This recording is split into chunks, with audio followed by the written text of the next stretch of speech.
बहुत समय पहले एक छोटे से गांव में एक सेठ रहता था जिसका नाम था राजू सेठ। वह सेठ अपने गांव का सबसे अमीर व्यक्ति था, लेकिन उसकी एक सबसे बड़ी खामी थी, लालच। उसे हमेशा और अधिक पैसे की चाह रहती थी। उसके पास पहले ही बड़ी जमीनें, बाग बगीचे, दुकानें और व्यापार थे, लेकिन फिर भी वह संतुष्ट नहीं था। वह दिन रात नए तरीकों से अधिक पैसे कमाने के बारे में सोचता रहता था। राजू सेठ का घर बहुत बड़ा था और उसके पास हर तरह की ऐशोआराम की चीजें थीं। वह जमीन और संपत्ति का मालिक था और उसका व्यापार भी बहुत अच्छा चल रहा था।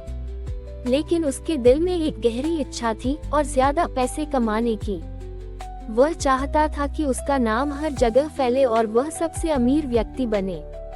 एक दिन सेठ को एक बूढ़े आदमी से एक अफवाह सुनने को मिली। वह आदमी कह रहा था कि पास के जंगल में एक बहुत बड़ा खजाना दफन है। वह खजाना बहुत पुराना था और उसके बारे में किसी को कुछ पता नहीं था।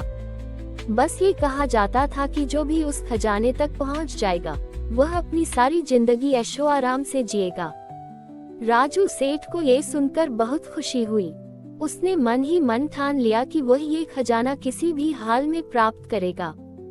उसने सोचा, अगर मुझे ये खजाना मिल गया तो मेरा नाम और भी मशहूर हो जाएगा, मुझे और भी ज्यादा पैसा मिलेगा, अब कोई मुझे पकड़ नहीं पाएगा।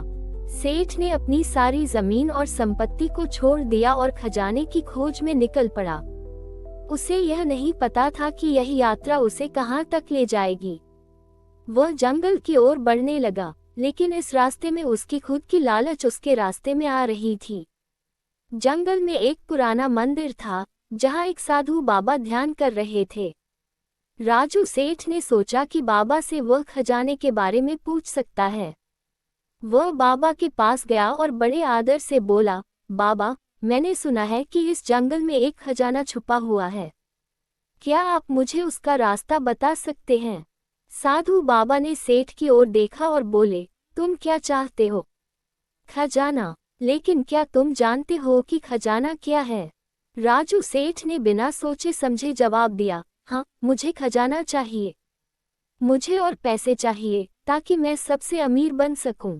साधु बाबा मुस्कुराए और फिर से गंभीर होकर बोले, तुम सोचते हो कि खजाना तुम्हारे पास पहुंचेगा, लेकिन क्या तुम तैयार हो उसकी कीमत चुकाने के लिए?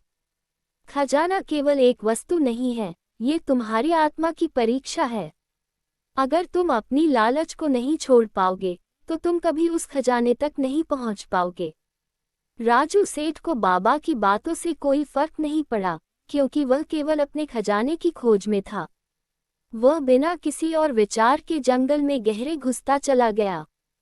जंगल में कई दिन बिताने के बाद एक दिन सेठ एक गहरी गुफा के पास पहुंचा, जहां एक विशाल बक्सा रखा था। बक्से पर एक पुरानी शिला थी, जिस पर लिखा था, जो अपनी लालच को छोड़ देगा वही खजाना पाएगा। सेठ को बक्सा देखकर बहुत खुशी हुई। उसने जल्दी से बक्सा खोला, लेकिन वह देखता है कि बक्सा पूरी तरह से खाली था। वह चौंका और घबराया हुआ बक्से को पलटने लगा, सोचते हुए कि कहीं कुछ और छुपा तो नहीं है। लेकिन बक्सा खाली था। उसकी सारी उम्मीदें टूट गईं। अचानक उसे बाबा की बातें याद आईं, जो अपनी लालच को नहीं छोड़ता, वह कभी सच्चा खजाना नहीं पा सकता। सेठ को समझ में आ गया कि उसकी लालच ही उसकी सबसे बड़ी दुश्मन थी। वह जितना अधिक खजाने की चाहत में था, उतना ही वह उससे दूर होता जा रहा था। राजू सेठ निराश होकर गुफा से बाहर निकला। अब उसे समझ में आया कि असली खजाना पैसा नहीं, बल्कि संतोष था। उसे यह एहसास हुआ कि उसने अपनी पूरी जिंदगी केवल पैसे के पीछे दौड़ने में बर्बाद कर दी थी और असली सुख और शांति को नजरअंदाज कर दिया था। वह धीरे धीरे घर लौटने लगा और रास्ते में उसकी सोच बदलने लगी। वह अब इस बात पर विचार करने लगा कि उसे अपनी जिंदगी में संतोष और अपने परिवार के साथ समय बिताने की आवश्यकता है। गांव लौटकर उसने अपनी सारी संपत्ति का कुछ हिस्सा गरीबों और जरूरतमंदों को दान कर दिया। उसने अपने व्यापार को पहले जैसा चलाने का फैसला किया, लेकिन अब वह खुद को संतुष्ट करने की कोशिश करता था। उसे यह एहसास हो गया कि सच्चा सुख संतोष में है, न कि अधिक धन कमाने में। कई सालों बाद राजू सेठ अब एक समझदार और संतुष्ट व्यक्ति बन चुका था। उसने अपनी जीवन की सबसे बड़ी सीख सीखी, लालच इंसान को कभी सुखी नहीं रखता।